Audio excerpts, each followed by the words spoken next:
Il était l'homme que personne n'attendait. Et pourtant, sans lui, la France aurait peut-être disparu. 1918, le monde vacille. L'Allemagne est aux portes de Paris. Les Alliés sont désunis. Les fronts cèdent. Et c'est alors qu'un homme surgit du silence. Pas un héros flamboyant. Pas un génie acclamé. Mais un vieil officier austère, croyant, entêté, stratège. Son nom ? Ferdinand Foch. Professeur de guerre devenu maître de la guerre. Ce récit n'est pas celui d'un général ordinaire. C'est le voyage d'un homme hanté par le devoir, consumé par l'échec, transcendé par la volonté. Un héros tragique.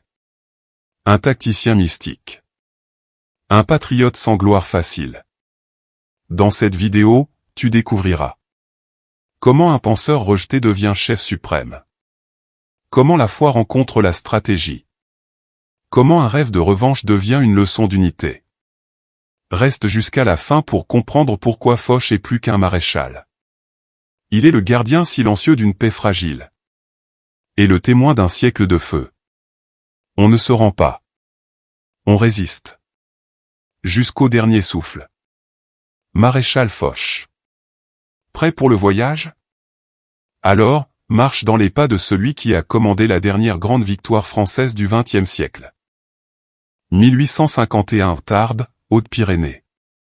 Ferdinand Foch naît dans une France blessée, calme en surface, mais rongée par les défaites passées. Son père est fonctionnaire. Sa famille est modeste, mais profondément catholique, enracinée dans la foi et l'honneur. L'enfant Foch est discret, appliqué, sérieux, presque austère. Très tôt, il s'attache à 3 piliers. La patrie. La foi. La discipline. Il aime la lecture, les longues marches, les discussions graves. Il n'est pas un enfant joyeux, il est un enfant en formation. Puis survient la guerre de 1870. La France est humiliée par la Prusse. Foch a 19 ans. Et cette blessure nationale devient sa blessure personnelle. Il entre à l'école polytechnique. Ce n'est pas pour briller. C'est pour reconstruire ce qui a été brisé. Il ne rêve pas de gloire. Il rêve de préparer la revanche. Dans les années suivantes, il choisit l'artillerie, puis se spécialise dans la pensée militaire. À l'école de guerre, il enseigne, il théorise, il publie. Pour ses collègues, il est trop lent, trop rigide. Mais en silence, il bâtit une architecture mentale. Il prépare, sans le savoir, à devenir le sauveur d'un monde en ruine. Ce monde ordinaire, celui du jeune Foch, est déjà traversé d'échos tragiques. Le feu est encore lointain. Mais lui, s'est déjà levé. Foch est devenu professeur à l'école de guerre. Dans ses conférences, il parle de Clausewitz, Napoléon, Frédéric le Grand. Mais surtout, il parle d'âme. La victoire appartient à celui qui veut vaincre. Il développe une doctrine qui étonne ses pairs. La volonté prime sur le matériel. L'offensive est la clé. La guerre est une épreuve morale. Il publie 2 livres, Les principes de la guerre et de la conduite de la guerre, qui feront école. Mais beaucoup le considèrent comme un homme du passé, trop rigide, trop religieux, trop théorique. Mais Foch ne cherche pas à plaire. Il enseigne pour préparer la France. Et dans son fort intérieur, il sent que le moment approche. 1914, la Première Guerre mondiale éclate. Le vieux continent bascule. L'horreur des tranchées succède à l'orgueil militaire. Foch est alors général de corps d'armée. Il est mobilisé. Mais il n'est plus dans une salle de classe. Il est sur le champ de bataille. L'homme qui parlait de courage va devoir le vivre. C'est le premier vrai appel de l'aventure. Le professeur va devenir combattant. Le stratège va devoir risquer sa vie et celle de milliers d'hommes. Il accepte. Sans éclat, sans triomphe. Mais avec la certitude absolue qu'il doit répondre présent. 1914, la guerre est là. Mais ce n'est pas celle que Foch a enseignée. Ce n'est pas l'art de Napoléon. ce n'est pas l'offensive glorieuse. C'est la boue, les barbelés, les obus, les corps mutilés. Foch prend le commandement à l'Est. Mais très vite, ses premières décisions sont critiquées. Il perd des hommes. Il doute. Il apprend que son fils est tombé au combat. Puis, son gendre. 2 morts. 2 absences. 2 plaies dans le cœur d'un homme pourtant habitué à penser la guerre avec froideur. Foch chancelle. Il ne l'avoue à personne. Mais il doute de lui-même. Son rêve d'une guerre de volonté, d'élan moral, s'effondre dans les tranchées. Il se sent inadapté, dépassé. Le général rigide devient un homme seul, assiégé par le silence et la souffrance. Et pourtant, il continue. Par devoir. Par fidélité à ceux qui tombent. Mais au fond, il se demande si le professeur Foch est bien fait pour cette guerre-là. Dans chaque héros, il y a un moment de nuit. Voici la sienne. 1915-1916. Foch est encore dans l'ombre, usé, endeuillé. Il commande sur des fronts secondaires, loin du prestige. Mais 2 figures puissantes observent son esprit calme et sa persévérance. Le premier, le général Joffre. Chef des armées françaises. Pragmatique. Il a besoin de cerveaux solides. Il confie à Foch des missions stratégiques, préparer la résistance, écrire les plans d'urgence. Joffre ne cherche pas des héros, il cherche des hommes fiables. Foch en est un. Le second, Georges Clemenceau. Le Tigre. Élu président du Conseil en 1917. Il arrive en pleine crise morale et militaire. Les mutineries explosent. Mais Clemenceau remarque la foi silencieuse de Foch, son humilité, son sens du devoir. Il voit en lui une force cachée. Il ne parle pas beaucoup. Mais quand il agit, tout le monde suit. Et alors que le front occidental tremble, que les Alliés se divisent. Clemenceau décide. Foch sera celui qui réunira tout le monde. C'est la reconnaissance. Mais c'est surtout un poids immense. Un homme seul va devoir coordonner la France, la Grande-Bretagne, les États-Unis, l'Italie.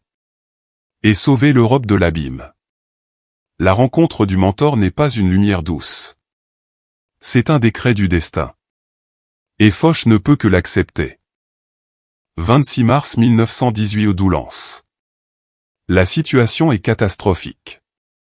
L'Allemagne, libérée du front russe, a lancé une offensive gigantesque sur la Somme.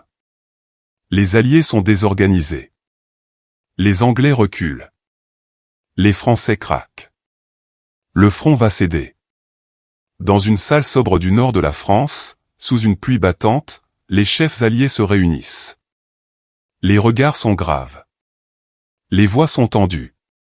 Et c'est là, dans cette pièce simple, que se prend une décision historique. Foch est nommé commandant suprême des forces alliées.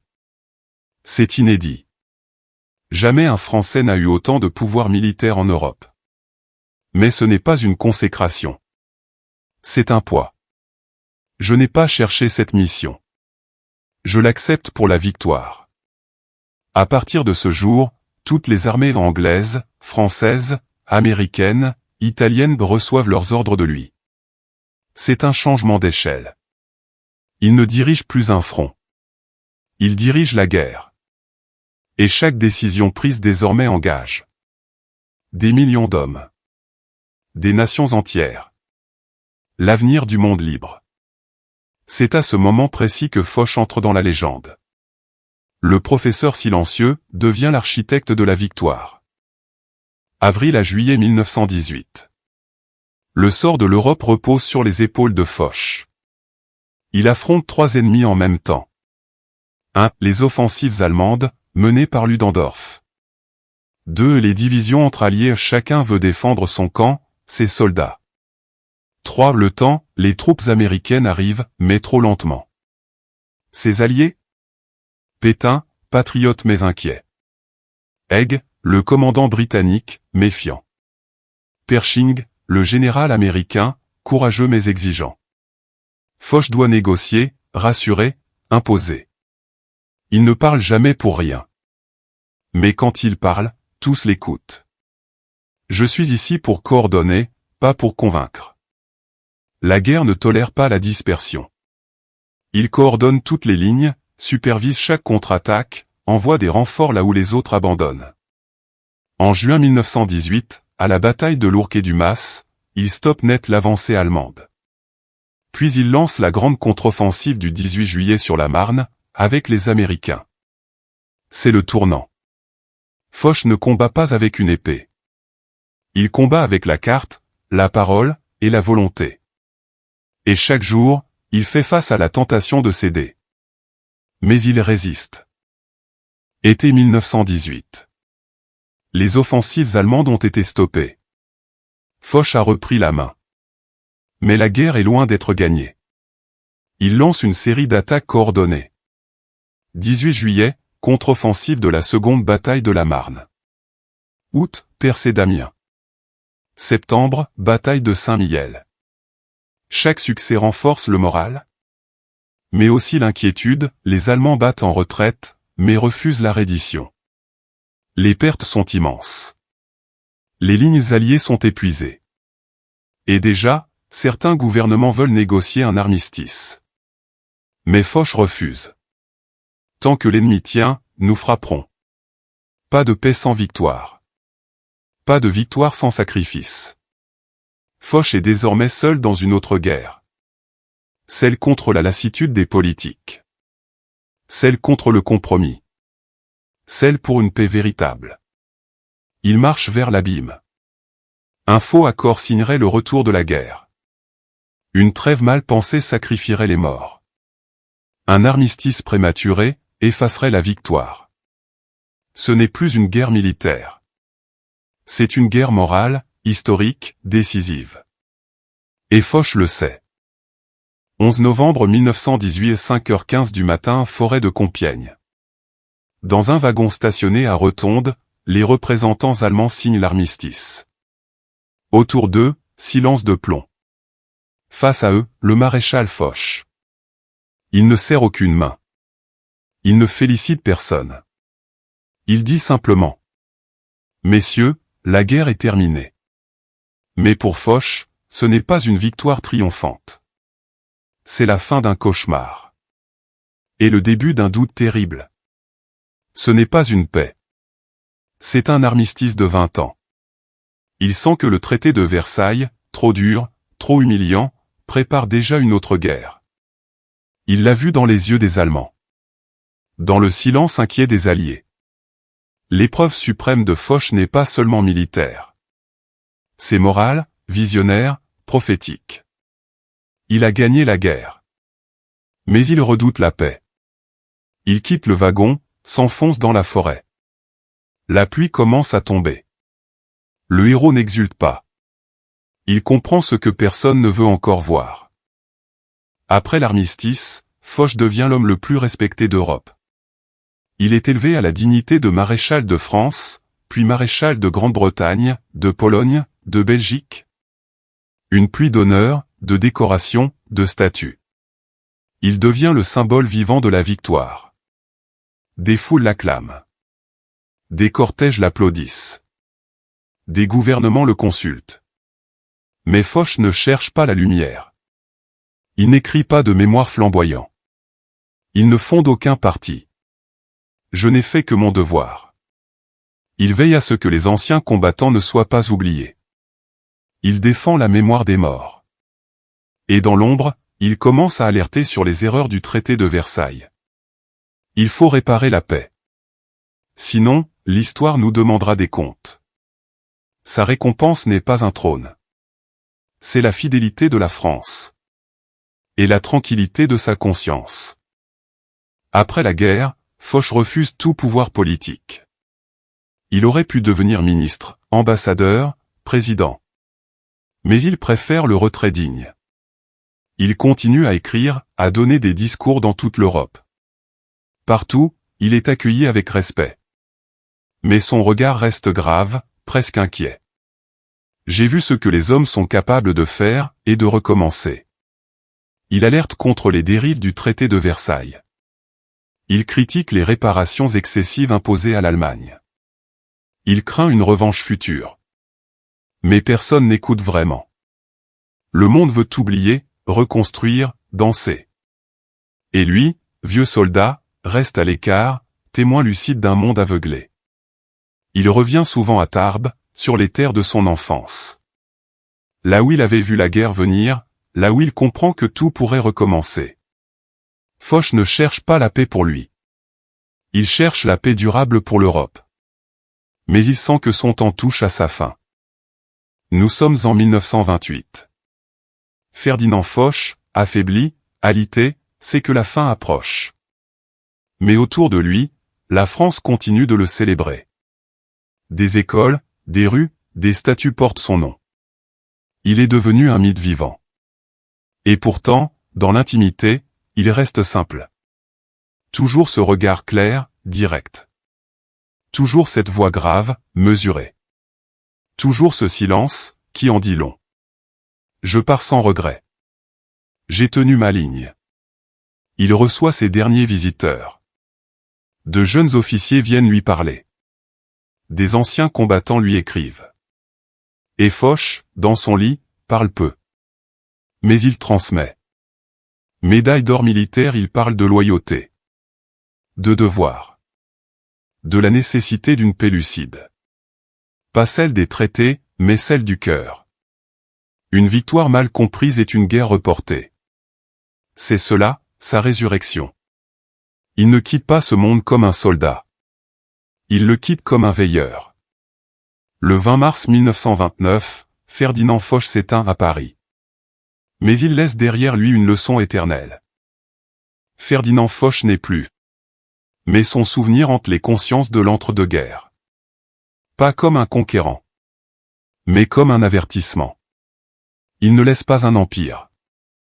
Il laisse des principes. La rigueur. La discipline. Le refus du compromis lâche. La fidélité à l'idée de la France. Et surtout, l'intuition tragique que la paix n'était pas encore gagnée. Des écoles militaires à travers le monde continueront d'étudier ses écrits.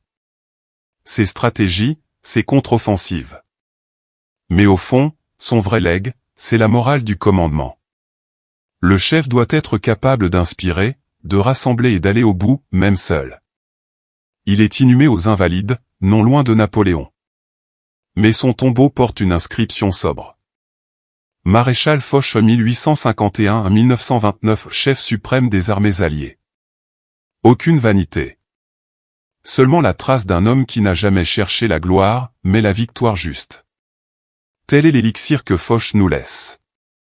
Le sens du devoir. L'acceptation du sacrifice. La lucidité dans la victoire. Et une phrase devenue prémonition. Ce n'est pas une paix, c'est un armistice de 20 ans. La vie du maréchal Foch illustre le pouvoir de la détermination et du leadership dans la quête de la paix et de la liberté. Puisons dans son exemple pour surmonter nos propres défis et restons inspirés par son courage et sa résilience. Abonnez-vous à notre chaîne pour d'autres histoires inspirantes.